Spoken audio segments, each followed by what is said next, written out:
sont en recevant le Saint-Esprit, ils seront en mesure d'aller conquérir. C'est cette conquête que les disciples étaient appelés à faire. C'était d'aller arracher le serment entre les mains du diable. Le serment, que le diable détenait captif.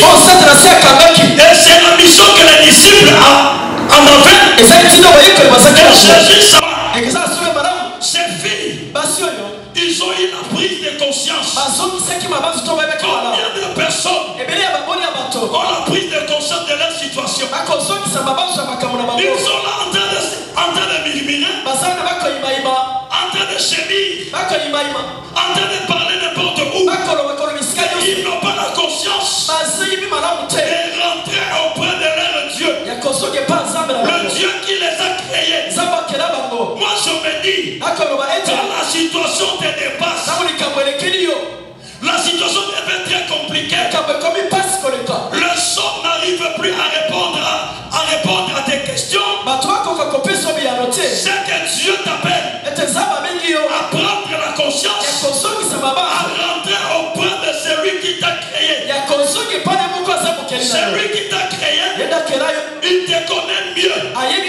Il te connaît mieux que le médecin. Il te connaît mieux que tes parents. Il te connaît mieux que tes oncles. J'ai une cousine. Elle vivait à Matadi. Après avoir passé une vie de désordre, elle a eu des enfants lundi, mardi, mercredi, chacun avec son père. Et sa vie était compliquée. Un jour, j'étais avec ma femme à la maison. Elle arrive. Je la reçois. On commence à discuter. Elle me dit, chérie, moi ici, on m'a dit que si ma fille est devenue comme ça, c'est la famille.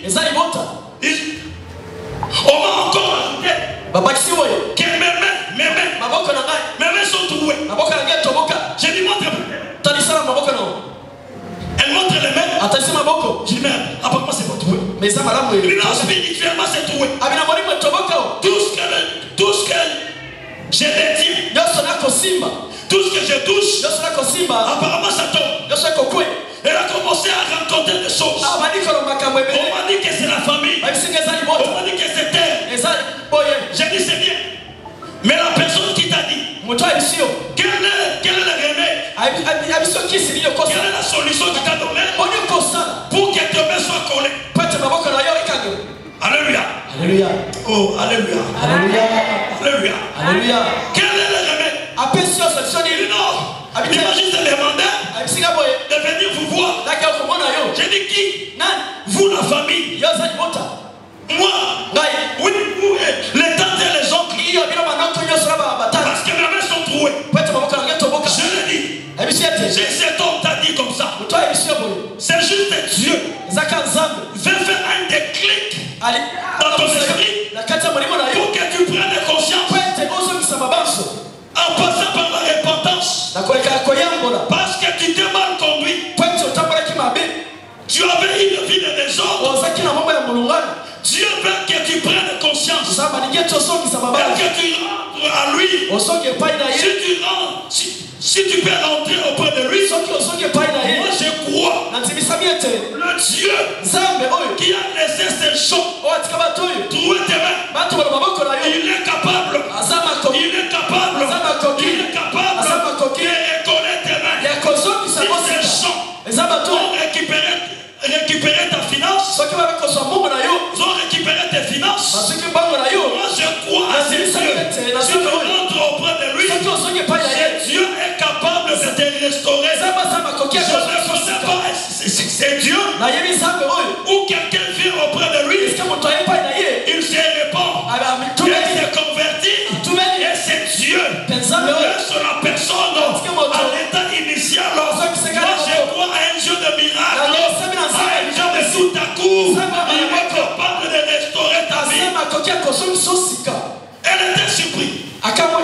Mais non. Dieu veut que tu prennes conscience. Ces filles avaient la conscience.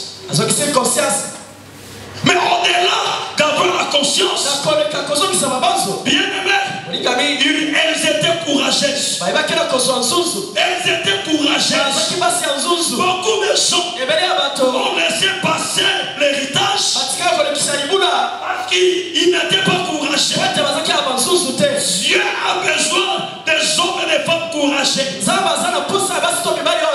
Nous avons dit que le réveil vient par le Saint-Esprit. L'esprit que nous recevons n'est pas un esprit de timidité, mais c'est un esprit de force.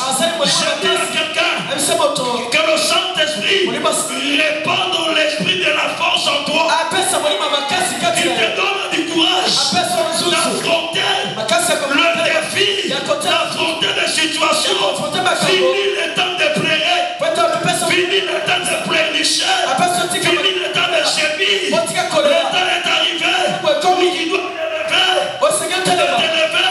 être encouragé pour affronter la réalité. Alléluia. Alléluia. Alléluia. Alléluia. Alléluia. Le temps de pleurer est révolu. Au-delà du courage, ces filles, elles avaient la détermination. Elles étaient déterminées. Sur base de ces trois éléments, elles sont parties au cœur du pouvoir. Moïse, voici notre plainte. Et Moïse est parti demander à Dieu. Et Dieu a changé les choses. Dieu a changé les choses. Dieu a changé les choses. Alléluia. Alléluia. Alléluia. Alléluia. Nous nous sommes dit, quel est cet héritage que tu es appelé à réclamer? Hier je dis, la promesse que tu as, la promesse que tu as, c'est l'héritage que Dieu te donne. La prophétie que tu as, c'est l'héritage qu'il faut réclamer auprès de Dieu. La parole déclarée par les hommes de Dieu, par les hommes de Dieu, ce sont l'héritage qu'on doit réclamer. Laisse-moi te dire, si tu connais ce dont tu dois réclamer, cela te donne la force de refuser les choses dans ta vie. Tu peux commencer à refuser les choses. Tu peux commencer à accepter les choses. Comme tu peux commencer à réclamer les choses. Celui qui connaît son héritage, qui est la promesse, la prophétie, la parole déclarée par les hommes de Dieu, ceci crée de l'espérance. De l'espérance. De l'espérance. Une personne qui a de l'espérance, c'est quelqu'un qui fonde sa vie sur la parole déclarée par Dieu. On peut venir te dire que ce que tu fais là, ça ne marchera pas. Voici X, Y, Z. Il avait aussi commencé comme toi. Mais voici le résultat. Si tu sais ce que Dieu a déclaré pour toi et tu as de l'espérance, on peut commencer à raconter. Ça va passer à gauche, passer à droite. C'est que toi tu sais. Dieu m'a parlé. Alléluia. Alléluia. Alléluia. Alléluia. Dieu m'a parlé. La promesse de Dieu, l'héritage de Dieu crée la confiance. Ça crée la confiance. Si tu connais ton héritage, quelles que soient les réalités, quelles que soient les vents et marées, tu auras confiance à ces dieux. Tu vas t'attacher à ces dieux. Tu sais que tôt ou tard, ces dieux vont s'élever. Il accomplit Si ce soir, tout ce que Dieu a déclaré dans ta vie, tout ce que les hommes de Dieu ont déclaré dans ta vie, oh, que le Saint-Esprit commence à créer de l'espérance, que le Saint-Esprit crée la confiance, cela crée la patience. Quelqu'un qui connaît la promesse, il est patient. Une femme qui est grosse, une femme qui est grosse, elle est patiente. Elle connaît le temps. Elle connaît le temps. Même si à 6 mois, elle a des contractions, elle sait que oui, ça peut arriver. Mais ce n'est pas le moment. J'attends encore 9 mois. Ici, au 9 mois, il y a des contractions. La femme ne restera plus à la maison. Elle est là aux aguets parce qu'elle sait à tout moment la situation peut changer. Oh, j'ai dit à quelqu'un, quand le temps arrivera, personne ne va bloquer, personne n'arrêtera, parce que le temps de Dieu arriva. Alléluia. Alléluia. La promesse est de Dieu. Crée à nous la persévérance.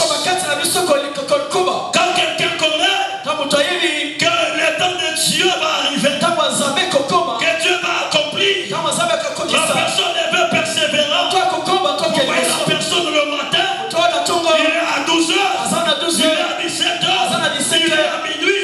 Les gens peuvent commencer à se poser la question, mais comment cet homme, il est là parce qu'il est chômeur, parce qu'il ne travaille pas. C'est que vous ne savez pas, la personne a compris l'héritage que Dieu lui a réservé. Et cet héritage demande que cette persévérance.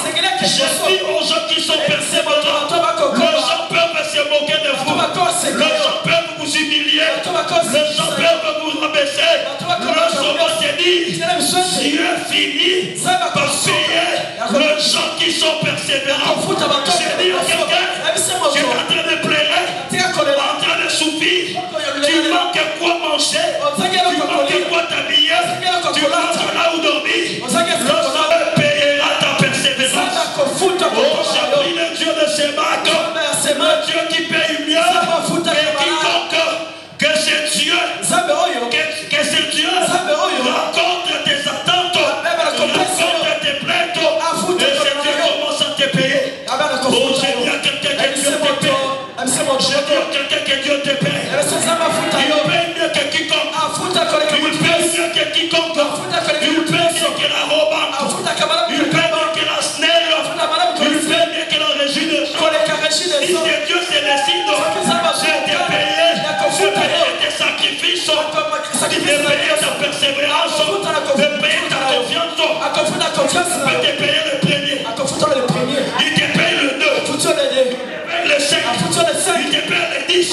Il y a cette entreprise où on peut payer quelqu'un pareil. Il n'y a que Dieu. Il n'y a que Dieu. Il n'y a que Dieu. Il n'y a que Dieu. Il n'y a que Dieu. Il n'y a que Dieu. Il n'y a que Dieu. Qui peut payer ainsi. Il n'y a que Dieu qui peut payer ainsi. Alléluia. Alléluia. Alléluia. Alléluia. Qui peut réclamer l'héritage? C'est la personne qui connaît. Eh bien, je t'invite. Prends ta Bible. Nous sommes dans le livre de Josué. Josué chapitre 14. Du 6e au 15e verset. Ce soir, je vais t'approcher avec ces thèmes pour que tu comprennes qui peut réclamer l'héritage. Et le thème que je vais partager avec toi ce soir, donne-moi donc cette montagne. Donne-moi donc cette montagne. Alléluia. Alléluia. Josué chapitre 14. 6e au 15e verset. Le fils de Juda s'approchait de Josué à Gilgal. Et Caleb, fils de Jephunnée, le Kénisien, lui dit: tu sais ce que l'Éternel a déclaré à Moïse, homme de Dieu, au sujet de moi et au sujet de toi.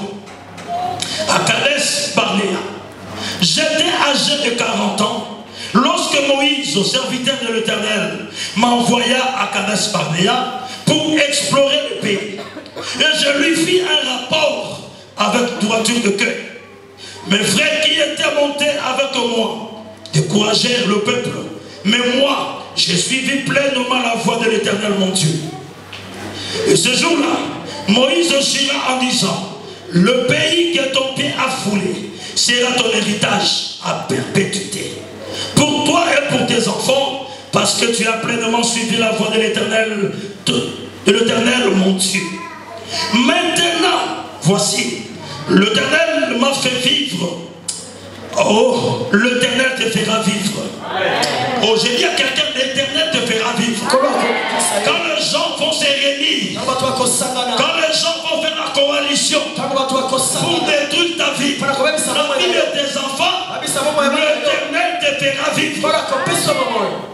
Comme il a dit, il y a 45 ans que l'Éternel parlait ainsi à Moïse. Lorsque l'Éternel marchait dans le désert, et maintenant voici, je suis âgé de 85 ans. Je suis encore figuré comme au jour où Moïse m'envoya. J'ai autant de force que je n'avais alors, soit pour combattre, soit pour sortir et pour entrer. Donne-moi donc cette montagne dont l'Éternel a parlé dans ces temps-là, car tu y as appris, alors qu'il s'y trouve des Anakim, et qu'il y a des villes grandes et fortifiées. Le de Kénizien a eu jusqu'à ce jour Hébron pour héritage, parce qu'il avait pleinement suivi la voie de l'Éternel, le Dieu d'Israël. Hébron s'appelait autrefois Kirjat Arba. Arba avait été l'homme le plus grand parmi les Anakim. Le pays fit dès lors en repos et sans guerre. Amen. Amen. Est-ce que tu peux acclamer la parole?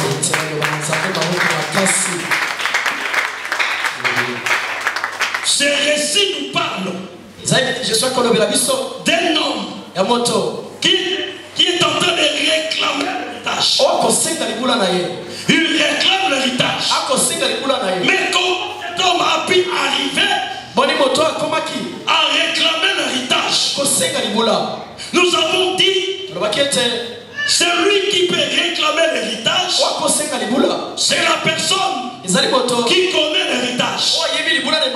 Une personne qui peut réclamer, c'est la personne qui connaît la chose auquel elle a perdu. C'est la personne qui peut réclamer l'héritage.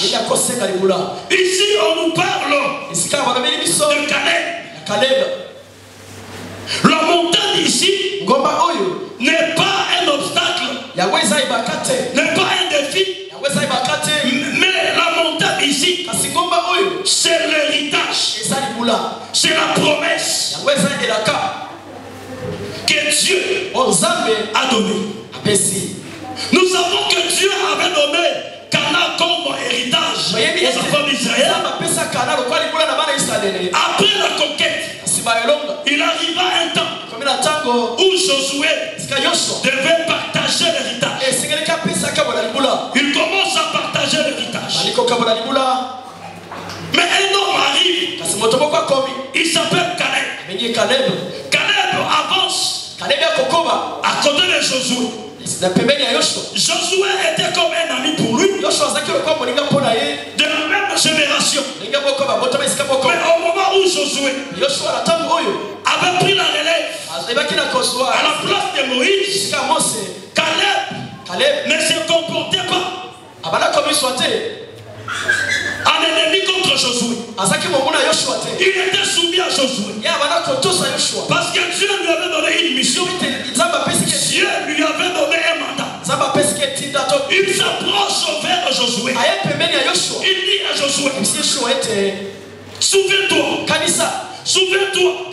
ce que l'Éternel a déclaré à Moïse. Souviens-toi. Mais le souvenir nous prépare notre foi à posséder. Il dit à Josué. Souviens-toi de ce que l'Éternel a dit à Moïse, à Kadesh Barnéa, pendant que j'avais 40 ans. Pendant que j'avais 40 ans, où Moïse nous a envoyé aller explorer le pays. Quand nous sommes arrivés là-bas, toi Josué tu connais bien, parce que tu étais avec moi, accompagné de 10 autres. Quand nous sommes arrivés, nous avons constaté, nous sommes venus faire des rapports. Le 10, on fait un rapport qui a découragé le peuple. Qui a découragé le peuple. J'ai dit aux enfants de Dieu, attention aux gens qui viennent vous décourager. Vous avez un projet, vous avez des ambitions pour faire quelque chose, mais quelqu'un vient pour te décourager. Attention avec cela, ils viennent pour vous décourager. Si l'Éternel t'a parlé, si tu es vaincu, mais ce que tu fais avec Dieu, quel que soit le tableau qu'on peut te montrer, si tu peux t'amener au découragement, ne cède pas, ce n'est pas l'esprit de Dieu. Alléluia. Ah, est-ce que quelqu'un peut dire Amen? Est-ce que quelqu'un peut dire Amen bien? Ils ont donné un rapport qui a découragé le peuple. Mais moi, j'ai donné un rapport. J'étais fidèle à mon rapport. Un rapport avec droiture de cœur. Et en ce jour-là, Moïse a géré en disant, le pays que ton pied a foulé sera ton héritage à perpétuité pour toi et pour tes enfants. Parce que tu as suivi pleinement la voie de l'Éternel mon Dieu. Il rappelle à Josué le parole déclaré par Moïse. Moïse avait déclaré que le pays où j'ai foulé mes pieds, ce pays est mon héritage pour moi et pour mes enfants. J'ai dit à quelqu'un, le Dieu que nous servons, le Dieu que nous prions, il ne s'occupe pas seulement de toi, mais il s'occupe aussi de tes enfants. Non seulement de tes enfants, des enfants de tes enfants, jusqu'à la 4e génération. C'est Dieu qui peut te prendre en charge comme ça. J'ai vu la CNSS qui prend en charge. Mais la CNSS ne prendra jamais en charge tes enfants, les enfants de tes enfants. Il n'y a que Dieu. Il n'y a que Dieu. Il n'y a que Dieu. Voilà pourquoi, bien aimé, je t'invite à servir ce Dieu. Le service que tu fais aujourd'hui, tes enfants vont guérir le fruit. Non seulement tes enfants, les enfants de tes enfants vont guérir le fruit. Je prie que le Dieu qui t'a appelé, le Dieu qui t'a donné un ministère, le Dieu qui t'a donné un don, que le Saint-Esprit t'ouvre les yeux à comprendre que c'est don, que c'est ministère, que tu dois l'exercer pour l'avantage de tes enfants. Est-ce que quelqu'un peut dire Amen? Alléluia. Tes enfants en bénéficieront. Mais le problème de l'héritage n'est pas seulement une affaire d'une seule personne. Alléluia. Oh, alléluia. L'héritage n'est pas une affaire d'une seule personne. Quand on laisse l'héritage, les héritiers